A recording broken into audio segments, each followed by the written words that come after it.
takut diteriaki maling, kronologi pembunuhan teman kencan di Lawang Kidul Muara Enim. Alvis Juni Agung Pratama, 20, warga Desa Pulau Panggung, Kecamatan Tanjung Agung, Kabupaten Muara Enim, nekat habis teman kencannya Yesi, 31, warga Jalan Ali Gatmir Kota Palembang. Pelaku berhasil ditangkap Polsek Lawang Kidul ketika sedang duduk-duduk di pinggir jalan di Desa Pulau Panggung Kecamatan Tanjung Agung, Kabupaten Muara Enim, Kamis tanggal 12 Oktober tahun 2023 pukul 1.40. Kapolsek Lawang Kidul Ibtu Charlie Romisius Simanjuntak mengatakan, kejadian tersebut berawal antara tersangka dan korban janjian bertemu untuk berkencan. Setelah bertemu antara tersangka dan korban menyepakati harga untuk 2 kali kencan Rp500.000.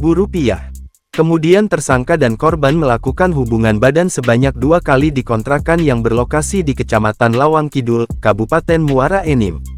Lalu, ternyata saat itu korban meminta tambah tarif kencan menjadi Rp700.000. Mendengar hal tersebut tersangka tidak mau sebab tidak sesuai dengan perjanjian dan hanya mengantongi Rp500.000 sesuai kesepakatan awal. Melihat tersangka tidak mampu memberikan uang yang diminta, korban pun mengancam akan meneriakkan maling. Mendengar ancaman korban tersebut tersangka menjadi takut dan nekat menghabisi sang korban. Melihat korban meregang nyawa, tersangka panik dan langsung melarikan diri.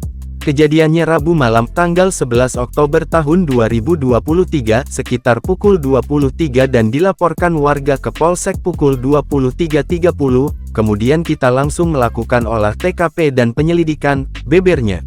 Pihak kepolisian telah mengamankan sejumlah barang bukti, diantaranya 1 unit handphone, gagang pisau dan 1 unit sepeda motor.